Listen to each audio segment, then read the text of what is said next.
Good day, fellas. I hope you're ready for your daily dose of skill, and today we are going to play with almighty Object 268 version 5. Lately we had plenty of questions about this tank. Is it worth to take it from the bone store or not? So let's try to answer them again.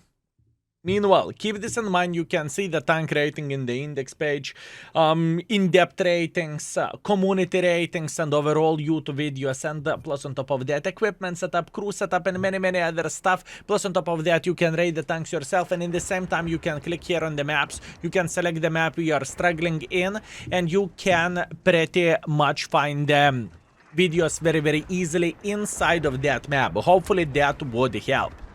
Meanwhile, 268 version 4 or 268 version 5, I suppose to say. It is quite an interesting tank. It is a hybrid between the heavy tank and tank destroyer, but it's not neither tank destroyer, neither heavy. You are kind of a bit afraid to go aggressively, but you cannot play too passively. It is a weird combination of the things, to be completely honest with you, where this tank goes. It is truly weird. Where the armor goes of the tank, you have a humongous cupola, everyone can slap you there, and plus on top of that, where the platform goes, it is like a T10 in a way, right? So it isn't the best armored tank in the world of tanks. Sure thing you can get bounce once in a while, but you cannot expect to get bounce often, right?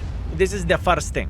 The second thing is, if you are playing too aggressively, you are going to get punished so hard that you would forget your name, and this isn't the best thing either, right? So you need to be smart how are you playing the game, and you need to take the fights you can actually win.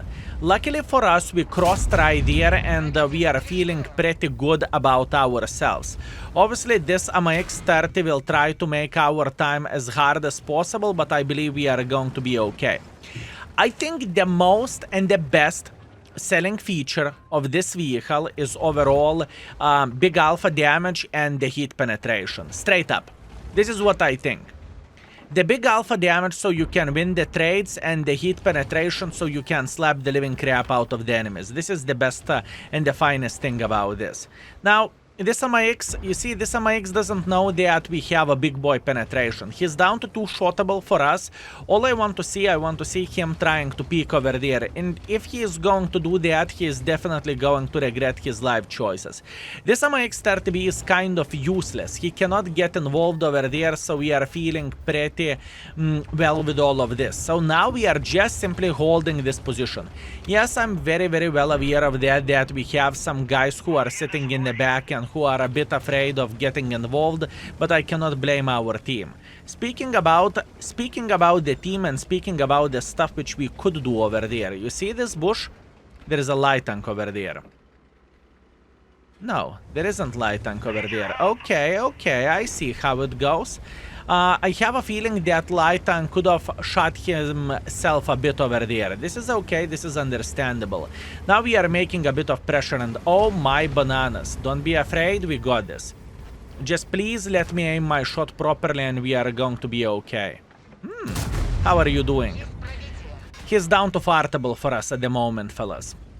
At the moment, this gentleman is straight up fartable for us. He may think that he has done the correct decision over there, but oh boy, I can promise you that he is not going to love this one. Bam! Straight into the garage he goes.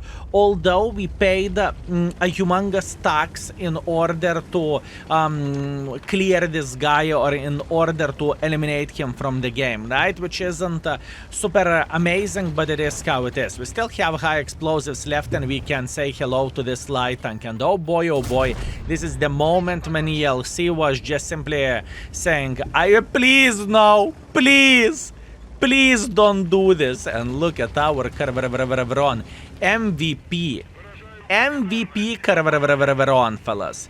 Meanwhile, there is a grill and there is a scorpion who are sniping from the back, but by the looks of it, both of them kind of shit their pants and they are trying to escape, which I definitely cannot blame them for, because if the object is coming with high explosives, I would be afraid of him as well. But you know what?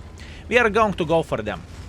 Yes, it is going to be extremely risky thing to peek sideways. Yes, it is it isn't the smartest choice. You know what? I'm not going to make pressure.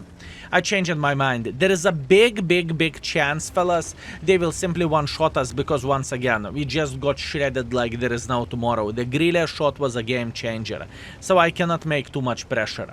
Unfortunately, I just can't. Instead of doing that, I would rather eliminate this object from the game, and in the same time I would rather wait until Scorpion would make a mistake himself, because he is going to. He is definitely going to, fellas. It's okay, it was bumpy road, I do not really mind that I missed the shot over there. I do not really care. I do not really care, fellas. I am feeling completely alright. Now, 3 seconds, 2 seconds, 1 second. Would you please go to the garage already? High explosives did not penetrate his armor, or I supposed to say 15 hit points is way too much for the high explosives of this tank. Quite unfortunate, but we are just straight up unlucky. Greetings, mate. We're saying hello for our on.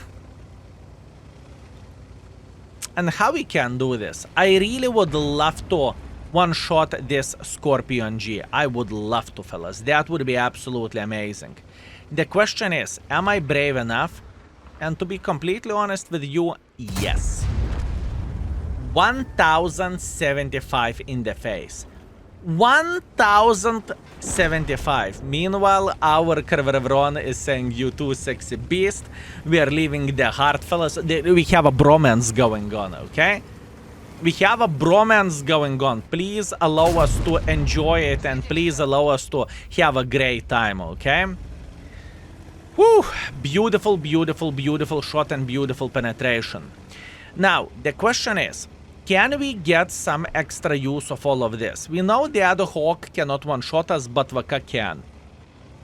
And the most important question is that Vaka going to defend the base or not really? I can see this gentleman over there.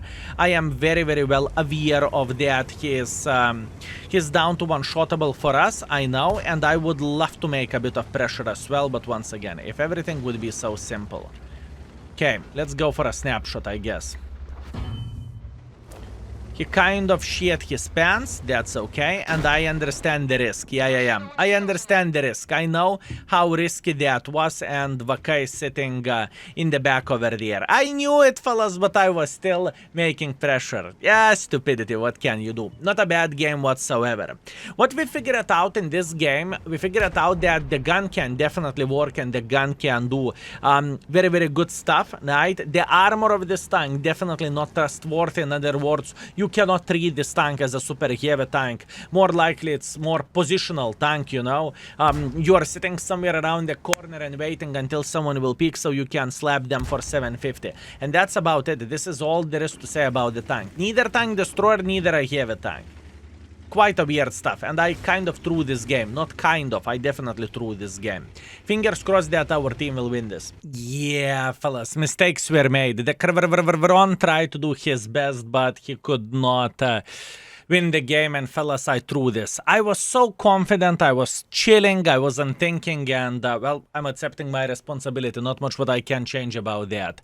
What do we have? 5 kills, 5,000 damage, 300 assisting damage. Definitely messed it up, and Kerveron tried to protect us as much as he physically and possibly could. Pleasure to meet you, sexy beast.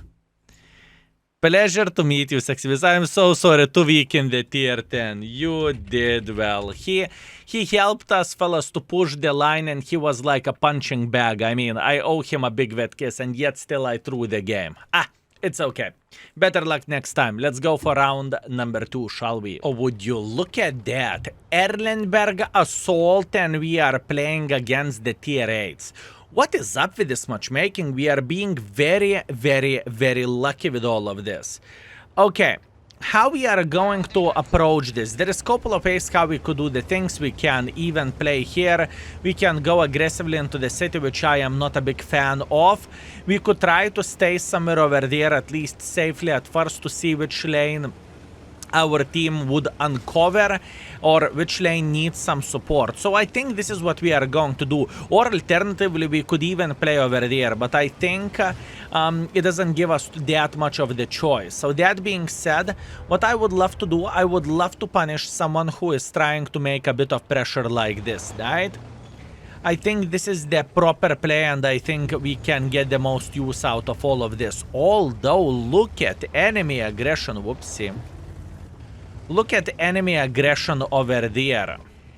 Looks like Udes 14 made a huge mistake.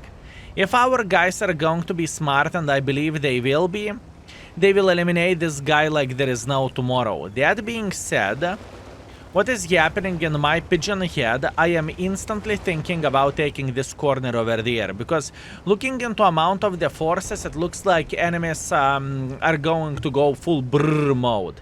And full brrr mode isn't bad for us. I would say it is very, very good, and we can slap them for that.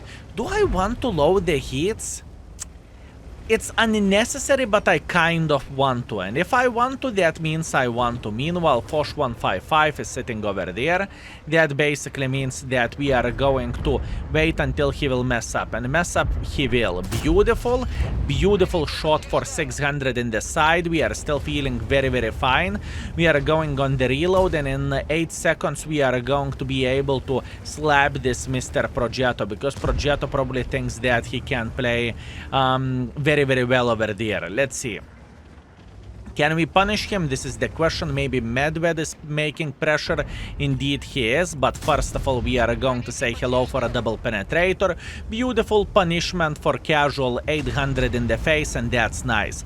I am really glad that we took this side as a game, right, or as a gameplay for ourselves, because from here we are able to slap the enemies left, right, and center, honestly speaking. We have this side, so we do not really need to be worried about getting flanked, and in the same time our team is supporting us to the best of their abilities. So now we are just simply straight up chilling. 1 second to go. Let's try to eliminate this guy for a game, or I supposed to do to do some damage. We did it. Absolutely glorious, and now enemy team is struggling for sure. I do not really think that enemy team is enjoying this and they are having a great time. I definitely doubt it. Good. Very, very good. That being said, what do we see over there? We see enemy team making a hardcore pressure like this. So that's good. That's great for us. We are going to eliminate this CC1 MK2, and after that we can simply repush this side.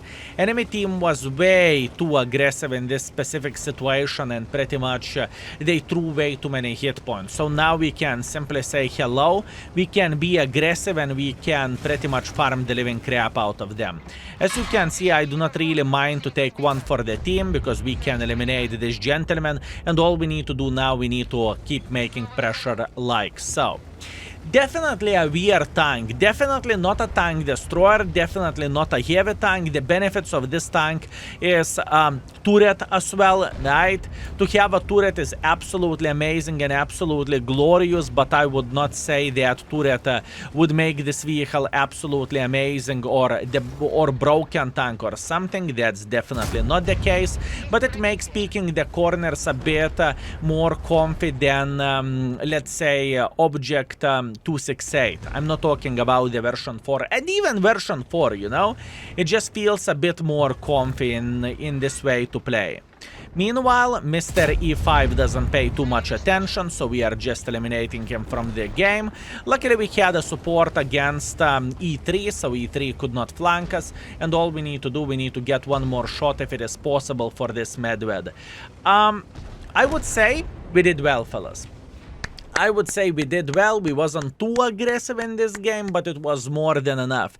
The thing is, our team was significantly better than enemy team was. The pressure through the middle if you are making pressure through the middle only, and if other team has sides, you are just going to get sniped via the cracks in the wall, or I suppose to say the gaps between one building or other building. And this is exactly what happened for the enemy team, so definitely unfortunate fate. Meanwhile, 5.1 thousand damage, 800 assisting damage, that was a good performance. We are first by the damage, second by experience. We even made a bit of the profits even by shooting the gold ammunition. So far we are killing it, but once again we are very lucky with the current matchmaking, to be fair with you. Last but not least, we have ourselves Murovanka and counter battle tier 8 as well. This is insanity, fellas. The matchmaking which we have with this tank 3 times back to back, we got ourselves tier 8s. I mean, I owe my father a humongous hug. That's for sure, fellas. Okay, good. It feels good to be lucky, what can I say? Let's try to get another 5,000 damage game, and we are chilling, and we had a perfect session, right? That's all we need for a full happiness. Oi, oi. Estarva super aggressive play by the Estarva. I mean, I would say it is way too aggressive from this gentleman's side, although our 50B is currently on the reload, and our 50B is in a bit of the kaku hole, to say that the least. Can we slap the living crap out of the Kiliana? I would say yes, we can, although we bounced the shot, which is kind of unfortunate, but what can you do about this? Not much. It is okay. All I want to do, I want to play relatively safe, because I know even Tiger 2 can slap me in the face, right? So we want to be relatively safe in this situation, and we just want to punish enemy forces whenever they are overpeaking or whenever they are trying to make a bit of pressure like this or something, right? That's all we need for a full happiness. Oh, would you look at this Tiger 2? If Tiger 2 is trying to make a bit of pressure like this, I would say he will keep repeating this until someone will slap him for 750. So I have a feeling I am going to be that gentleman who will slap him for 750. This is how I look into all of this. Nice. Okay, now we have a perfect angle. All we need to do, we need to wait until he is going to peek for a moment. Our team is playing very aggressively over there. This 50B is absolutely insane. You know how aggressive this gentleman is. He's playing super duper hyper turbo aggressively, but you know what that means for us? I have a feeling that means for us that we could get involved ourselves. If our 50B is so crazy, let's try to support this mother trucker and let's go crazy as well. How about that? First angle for us, at least at the moment, I have a feeling, nah, I am just going with a 50B. I know how risky that is. I am very, very well aware of that, but I have a feeling that it is the proper way to do the things. We are just going brr. We are just going brr. Top tiers, 2 top tiers are having the sides of the enemy tanks. I mean, what could go wrong? What could go wrong, fellas? Okay, type 4. He is looking at us. Do I care? Maybe I should, but I don't. We are slapping the living crap out of the Tiger, or maybe we are missing the shot. It is okay. It doesn't really change absolutely anything. Now trying to find a bit better angle to say hello for Mr. Type 4 here, because we are struggling a bit with a gun depression, but we are going to be okay. Taking our time to aim our shot. Minus 700 damage in the face. Yeah, enemies has no team, fellas. That is a very unfortunate situation for the enemy team. The next victim more likely is going to be this E5, because I just do not really mind, and plus on top of that he doesn't pay attention. So if he doesn't pay attention, we are just simply going to punish him. I am aware of this 50B eliminating Jaeger from the game, but it is okay. Once again, we are just having a great time and we are enjoying ourselves. Poor Type 4 heavy. I mean, this guy is just simply straight up unlucky, you know? He got the matchmaking from where he cannot do absolutely anything, and we are just grinding them slowly, shot by shot. enemy team is just being eliminated. I will take a second to load the heat ammunition for this guy for obvious reasons, and hopefully we will be able to penetrate him. Luckily we did. Very, very nice. After this Type 4 heavy, because I have a feeling that we can hit him once again, we are going to go for Type 57, or maybe we can simply make a hardcore pressure for this 113. 113 is dead. Excellent. And now all we need to do, we need to say hello for this Type 57 or whoever else we are going to play or find in the open field. Yeah, this game was very, very, very unequal. I mean, kudos for our 50B. Our 50B had an elephant balls, okay? What he has done in the very first moment of this game, he should have been sent to the garage instantly, but luckily it wasn't the case. Luckily, enemies had no team, and just because he was aggressive, he managed to get the performance like this. Very, very, very big balls, fellas. Humongous balls. Meanwhile, I would love to find this Kiliana. I have no doubts whatsoever that he is sitting over there, and we are just simply sending him into the garage after we are going to ram him to death, right? Actually, not really. We just simply spotted him and he got slapped. Yeah, very, very, very weird session. Where this session goes, fellas, I mean, first game, I was greedy mother trucker. I could have gotten another 1000 damage. That's okay. The second battle, I was very happy how I played. And to be fair with you, the third game, I am feeling pretty happy how I played as well, because I do not really want to make a super pressure with this tank. Neither it's particularly fast, neither it's armored, neither it's epic, you know? This is how I look into all of this. Anyways, 4.1 thousand damage, 400 assisting damage. I am feeling great. Our 50B, what a big balls of this guy. Good for you, my man. Good for you. We are second by experience. We are fourth by experience. We are second by the damage. We got ourselves 28,000 profits, and the session was very, very successful. We finished everything with a solid over 5,000 combined, or 4.7 thousand damage and 500 assisting damage. Is this tank worth it? Well, to be fair with you, it doesn't feel like the best tank in the world of tanks. In the best case scenario, I would call this tank average, honestly speaking. I do not think this tank is the best. Simple as this. So you tell me, is it the best looking tank in the game, or is it the best tank in the tier 10? I don't really think so. Anyways, thank you very much for watching. I hope you had a great time, and I hope you enjoyed yourself, and see you very, very soon. Tomorrow, fellas, we are going to have something unique. Tomorrow we will have something nice. And tomorrow we are going to have more videos with a good conversation. Thank you very much for everything, and see you tomorrow. Skill is out for today.